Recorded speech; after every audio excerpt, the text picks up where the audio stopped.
నితిన్ లాంటి హీరో ఎన్ని సినిమాలు చేసినా కూడా అతనికి చాలా మంచి గుర్తింపు అయితే ఇప్పటికీ రాలేకపోతుంది. ఈ మధ్య కాలంలో ఆయన చేసిన సినిమాలన్నీ కూడా ఫ్లాప్ అవడంతో ఆయన కెరీర్ చాలా వరకు డైలమాలో పడిపోయిందని చెప్పాలి. ఇక ఈ రోజు తమ్ముడు సినిమాతో ప్రేక్షకుల ముందుకు వచ్చిన నితిన్ ఈ సినిమాతో సక్సెస్ ని సాధించడా లేదా అనే విషయాలు ఇప్పుడు మనం మాట్లాడుకుందాం.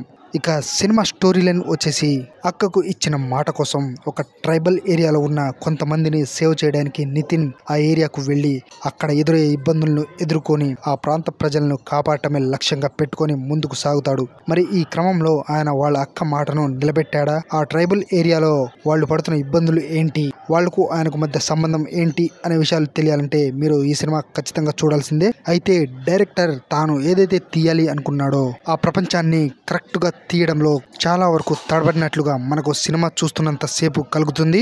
అదే విధంగా స్క్రీన్ ప్లే కూడా అంతంత మాత్రంగానే అనిపిస్తుంది. ఒక సీన్ కు మరొక సీన్ కు అసలు లింక్ అనేది ఎక్కడ కనిపించదు. ఇక ఎమోషనల్ గా అసలు కనెక్ట్ అవ్వలేదనే చెప్పాలి. అదే విధంగా ఫస్ట్ హాఫ్ లో కొన్ని అనవసరమైన సీన్లు అయితే ఉన్నాయి. సినిమాలోకి ప్రేక్షకుడిని ఎంటర్ చేయడంలో డైరెక్టర్ చాలా టైం అయితే తీసుకున్నాడు.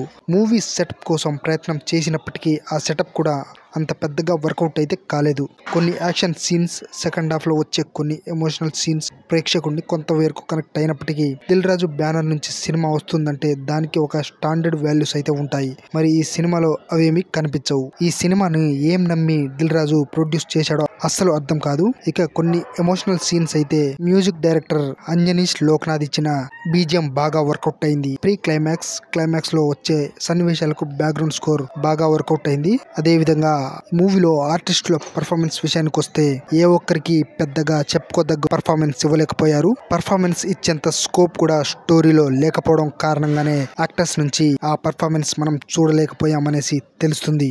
ఇక మెయిన్ గా నితిన్ తమ్ముడు మూవీకి సంబంధించి ప్లస్ పాయింట్స్ వచ్చేసి యాక్షన్ సీక్వెన్స్ కొద్దో గొప్ప నితిన్ యాక్టింగ్ పర్వాలేదు అనిపిస్తుంది. ఇక మైనస్ పాయింట్స్ విషయానికి వస్తే ఫస్ట్ హాఫ్ లో వచ్చే కొన్ని సీన్స్, అలాగే స్క్రీన్ ప్లే, డైరెక్షన్ మూవీ చూస్తున్నంత సేపు చాలా స్లోగా నడుస్తూ ఉంటుంది. సో ఈ మూవీకి నేను ఇచ్చే రేటింగ్ వచ్చేసి 2.25 out of 5. ఇక మీరు కనుక ఈ మూవీ చూసినట్లయితే మీకు ఎలా అనిపించిందో కింద కామెంట్ అయితే చేయండి.